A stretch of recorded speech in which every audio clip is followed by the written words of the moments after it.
Welcome to the latest episode of the Marketers of the Universe podcast. I'm Haydn Woods-Williams, a digital marketing team lead here at Brew Digital. With me is, as always, Tom Inniss, our content marketing manager, and also Michele Raffaelle, who is one of our paid media managers. Today, we are delving into the dark, murky forest that is marketing attribution. I know I've had plenty of conversations with different people about whether or not this is a good thing or not. I think the only thing we can be sure is that there are ghouls and monsters in that forest, and we're going to try and dig them out and work out what on earth to do with them. So without any further ado, let's get on with the podcast.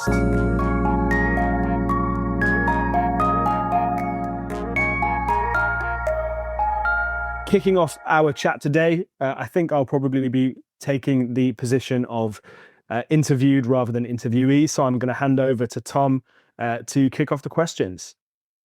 Great. Thank you, Haydn. Lovely to be back. So to get us all on the same page, let's have working definitions to start with. How would you define marketing attribution in a simple, easy to follow and short way? It is basically just assigning responsibility for driving revenue to a certain channel or activity. Down to its simplest level, that is what it is.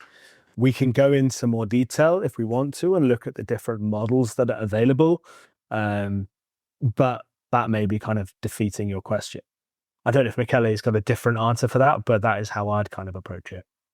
No, he asked for a simple description or for a simple definition, and that's it. There we go. This is how you got the customer. Yeah. Okay. Pretty much. So that's a very simple definition and it sounds pretty easy. So why is it considered so difficult? Because it's flawed as hell. I think if you look at the different models, you have single touch attribution, like first touch and last touch, multi-touch attribution, like linear or time decay, and then you have data-driven attribution as well. They're all really complex and really important and really useful in their own ways, and they're all good at different things. But the problem is people use them without the wider context and without taking the time to really understand the limitations of those models. I think one way that, I can't remember who it was, but the one way I was explained attribution to and why it's so challenging is to compare it to raising a child, which is quite relevant to myself at the moment. If that child goes on to excel in dancing or video gaming or cycling or whatever it is, if you try and pinpoint the key moments in time that have driven the child to that expertise, you can't then make sweeping statements on them. So if there's a really important moment in that child's life where they're at a dance class and they get awarded top of the class, if that's in marketing, we're going, cool.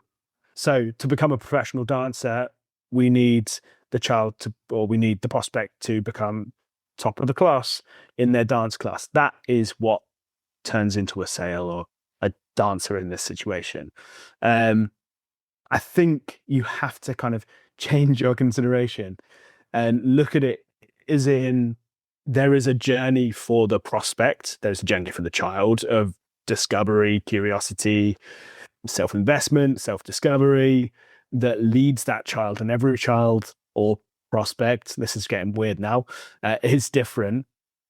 And when we kind of look at it more holistically and we understand that we can't attribute responsibility to single moments when something is purchased, you can start considering the wider context. You can start understanding there's hidden things that are telling people or that are influencing people. You look at it from B2B, you've got not just one customer, you've got 5, 10, sometimes even 20 customers. So that is why attribution is such a crazy thing, because we're trying to assign revenue and responsibility to like glasses of water in an ocean. I apologize for that. I accept it. I also admire your commitment to the metaphor. You really, really try to keep that going as long as possible. If you want, I can bring it to the next level. Go on, do it. Billy Elliot. If you think the journey of Billy Elliot, why become a dancer instead of a miner or a boxer, that's exactly the attribution model explained through the child attribution, as Haydn was trying to do the example. So was it the first, if you look at the single touch point, the first interaction would have been boxing or mining, because that was the first thing that he was exposed to. But then the last click, sorry for spoiling if you didn't watch the film, he become a professional dancer. So if you analyze this journey with the last click, you could make some assumption. If you look at the first click, you could make others. But if you use a more evolved, instead of a single touch point, a multi-touch point attribution model, a data-driven one, for example, or a time decay one.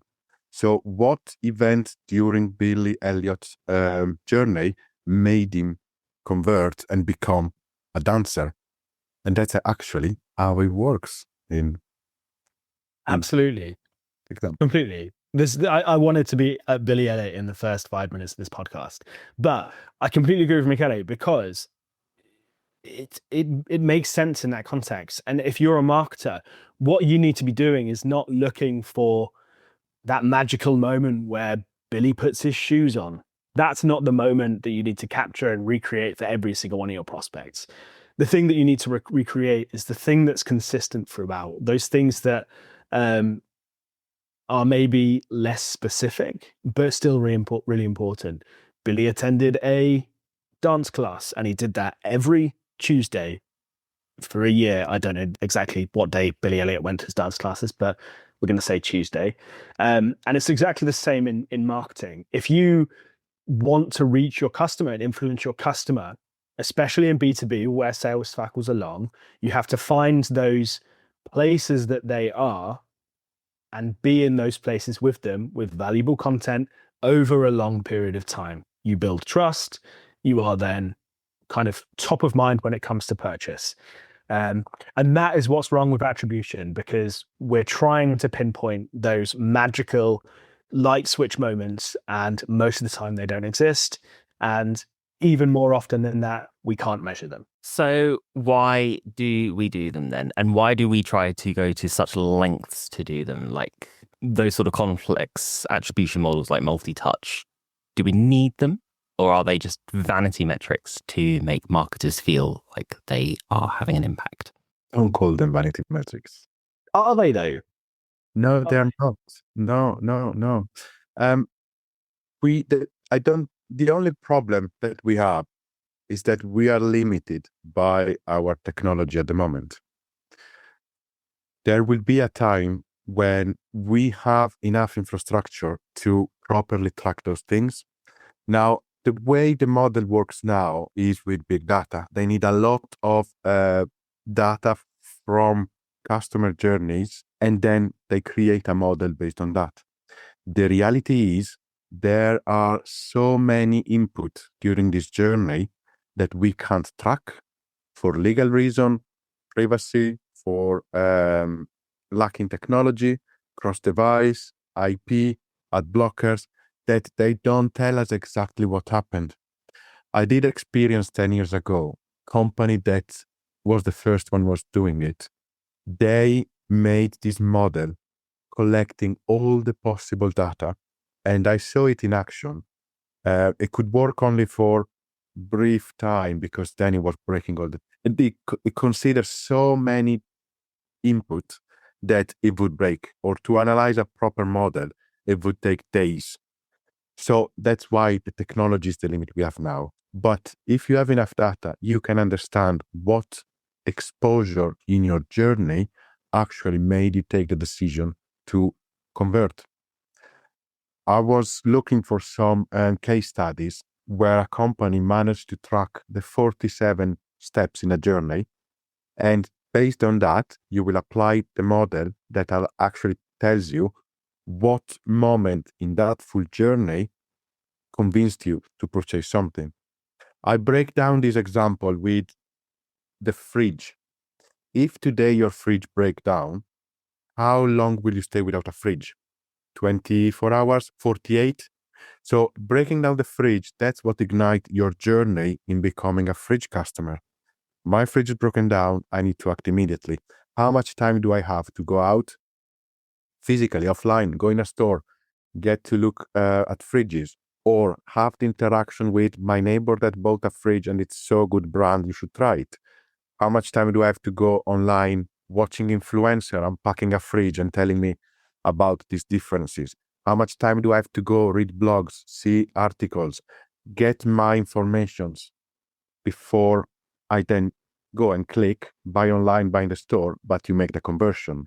So this journey as an attribution window and attribution model are two different concepts, but they work together because the attribution window, so the time that I use to analyze your journey, is what then I apply to my attribution model. So the fridge example, it's something that everyone can understand because it can happen to everyone. My journey is 24, maximum 48 hours. Now, if you apply the same journey into buying a car or a house, this journey can be 12 months long. And you can imagine how many interactions, how many touch points you have in the 12 months journey. When we go to B2B, it's something very similar. The difference is, instead of having one person or two deciding for the purchase, you need to assemble a team that make the decision. So this is what we need to understand in these models, that we need to touch, interact with different type of people in different moment in their journey in order to then get the conversion that it's what we are looking for at the end. Completely, yeah. I think made some really valid points there, Michele. I think from my perspective, and you touched upon this, is that most attribution models tend to be flawed in some way or the other, whether that's the model being flawed or whether that's the data that's being run through it being flawed. And I think that's where people who are marketers who are using those models need to understand those nuances, understand those flaws when they're making the decision making. And instead of kind of picking out those exact moments, use larger groups of data or smaller case studies if you want to as well, but more than just one, to notice what the signposts are that are pushing people towards a purchase. What's consistent over your last 50 customers? What touch points are consistent? And when you look at it that way and you work with the wider team to understand it, it's very different. And I think Michele made such an important point about B2B as well, is you're not influencing one person. You're influencing 5, 10, 15 people who all need to agree. If you think about the fridge, all those 15 people need to agree to buy that fridge. Hopefully we're not selling fridge. Some people sell fridges at B2B. Somebody's buying fridges at any rate. So we've spoken quite a bit about the flawed nature of these attribution models. And I want to sort of touch on another topic, a favorite of marketers of the universe, which is that relationship between marketing and sales. How do you get the sales team to trust and use this data if we ourselves are saying it's flawed? I don't think it's flawed. Of course it's flawed. Of course it's flawed. You have limited data to analyze, but that's not a flaw. That's just how things are in this moment. Okay. I think we're maybe talking about the same thing, but using different strengths of language, because I think those limitations are the flaws in that I'm referring to. And I think the problems that marketers tend to have, or actually sales teams, and I was going to talk about this in a second, and C-level teams, is they don't understand the limitations or the flaws. So this model is gospel. Every decision we make has to be driven by this attribution model that we follow. And I think that is where it's flawed. And I agree with you. And to go back to Tom's question, how do we use this information with a sales team? So every single team should be involved in this discussion. The creative team, the website team, the developers, the marketing team, because knowing what make you take a decision is what gives you the power to improve.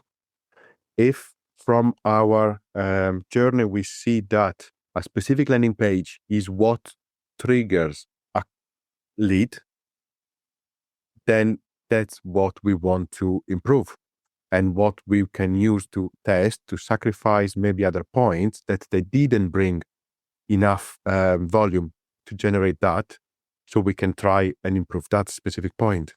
But the sales team should be aware of this, because they should know what changed, let's say, the customer mind in order to buy. Was it the piece that the content writer wrote about the solution that we provide that made them realize, oh, actually, this is something that is useful for me, and then go and buy? Is it the piece talking about the prices? They saw that we are the cheapest. That's what's converting. So that's what the sales team should focus on the sale. We are the cheapest. Or instead of, we provide solution for these specific things.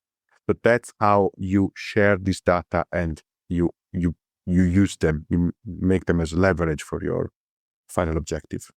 Completely. And you said it in the beginning, it really relies on everyone having an understanding of the model and the data and the limitations, and also kind of working in a feedback loop as well. When everyone understands the data you're looking at and what they should be taking from it, you can start having things like sales telling marketing that actually 50% of the customers that they've been talking to have been or saw an ad on Reddit, as an example. And the other way around, marketers can tell the teams, the sales teams, actually, we're seeing that, I don't know, like BT showing loads of interest in our marketing at the moment. It might be worth reaching out. But for those things to work, and for what Michele discussed as well to work, it really relies on collaboration. And we have to move away from that sales versus marketing. And that comes from the C-level. Like, if you're putting pressure on your sales and marketing teams with separate lead targets, you're effectively setting them up, or sorry, inquiry sales targets, whatever it is, you're setting them up to face off against each other. That's a sales lead. That's a marketing lead. That's a sales lead. There's no such thing as a fully sales lead, and there's no such thing as a fully marketing lead, because marketing leads need some kind of sales conversation or sales touch point or customer service touch point to convert and have a good experience. And for sales, whether marketing has directly talked to them, they will have seen some kind of branding or been on a website or seen a LinkedIn page. And having that understanding is really, really important. So you need to make sure that your marketing and your sales teams are fully understanding of everything that's happening in that attribution model. They need to be working collaboratively, not against each other. And lastly, they all need to be doing their bit. And when I say their bit, it's those horrible little admin bits. And I talk to sales admin here because I know it's a hot topic with some of the sales teams that I've talked about. Those little conversations you have that need to be logged into the CRM are so important to understand touch points. And those are the ones that are missed. And if a marketing team hasn't connected up LinkedIn ads or Google ads or Meta or whatever it is you're using, put all of that information in the same place and allow the attribution to see everything that it possibly can, and you'll be working well. So you touched on the CRM there, and I was going to ask you about where should all of this data be stored? Is it in a CRM, or are there specific platforms that are better for this sort of collaborative work? Yeah, this is such a hard question, especially in this age of AI, because there are tools after tools after tools after tools that say they can do this, but ultimately at the most basic level, what you need is one place where all of your sales touch points, all of your marketing touch points, and all of your data lives. And ultimately, that is a CRM like HubSpot or like Salesforce.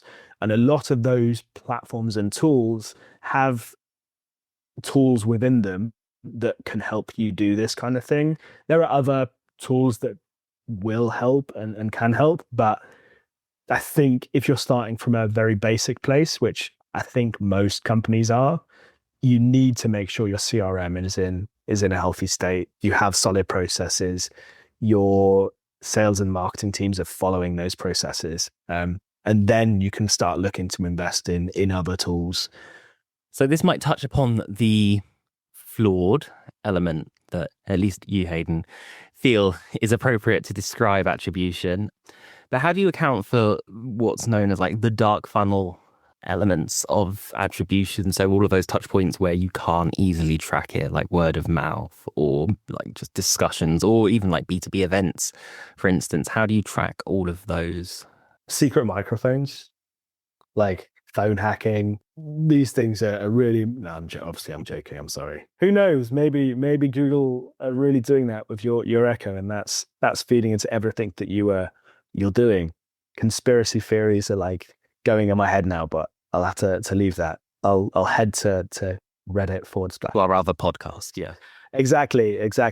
I mean, if you are. Stop getting distracted, Haydn. For me, and I think for Michele, I reckon it was something like similar.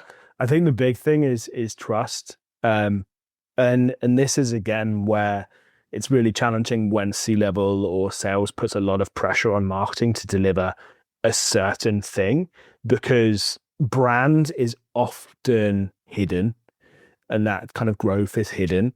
So you kind of have to trust that this is happening. You have to trust your team to be creating valuable, interesting, shareable moments that people take into their private areas, be that WhatsApp or real life or wherever it is. You then kind of need to make sure you're consistent with what you're doing, because you wouldn't expect it when everyone talks about going viral, but actually consistency is what builds the dark funnel. If you're kind of always there in the conversation with timely, relevant content, you are going to be discussed in those kind of areas. And then find data that does suggest kind of causation. So if you're running or you've been running an organic social and a brand ad, and you've been increasing blogs recently over the last 3 months, and you've seen your brand searches go up, but actually your organic engagement is a bit rubbish and your paid engagement isn't great, and not that many people have come through those channels to the blog, as an example, but you've seen a huge spike in brand searches, you kind of have to look at that and go, this is one of the only things we've been doing. There must be some kind of link there, so that you're not then changing your strategy to go, we've had an increase in brand searches, let's run some brand ads and just invest money into putting paid ads on Google search, and then stopping your organic social and your other activity. So that's kind of how I would see it. I feel like I can't finish that part of the conversation though without an anecdote, not an anecdote, an analogy or a metaphor of some kind, because that's what this conversation is about.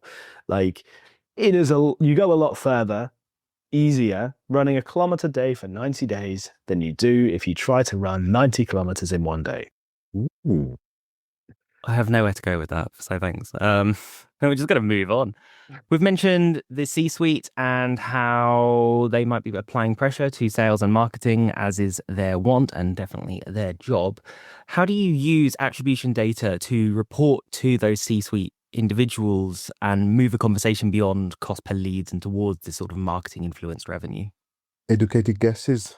So we do have clear data that shows how people that have seen your brand at least once are 80% more likely to validate a proposal with your brand in it. So if they've never heard about you, they are unlikely to choose you. So the two separate steps of this journey that we need to do are reach the final user that will benefit from our service or our product, and at the same time reach people in this decision-making place that will match our brand with the request they're going to receive. That's a really valid point, especially when we consider kind of like those hidden buyers.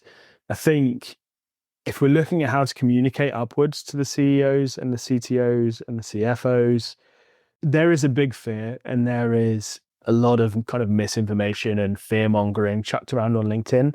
I think the biggest thing you can do is just make sure that there is a consistent conversation going on. It's a lot harder to report any numbers to a CEO or a CFO that you speak to once every 3 months. Whereas if you're speaking to them every week, they'll have a better understanding of what you're running, what you are trying to achieve, how you are trying to achieve those things. So then when you're reporting to them, they understand the whole context of everything more. I think you still need to talk in their language. So you still need to talk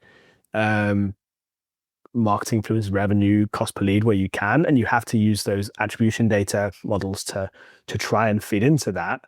But ultimately, you, by having that kind of regular conversation, you're building trust. And especially important is building the understanding of the model, of what you're doing marketing wise, and of how it's kind of delivering results that they want, that matches the business strategy. Great. Thank you. So with time very tight, I'm going to move us on to our final question.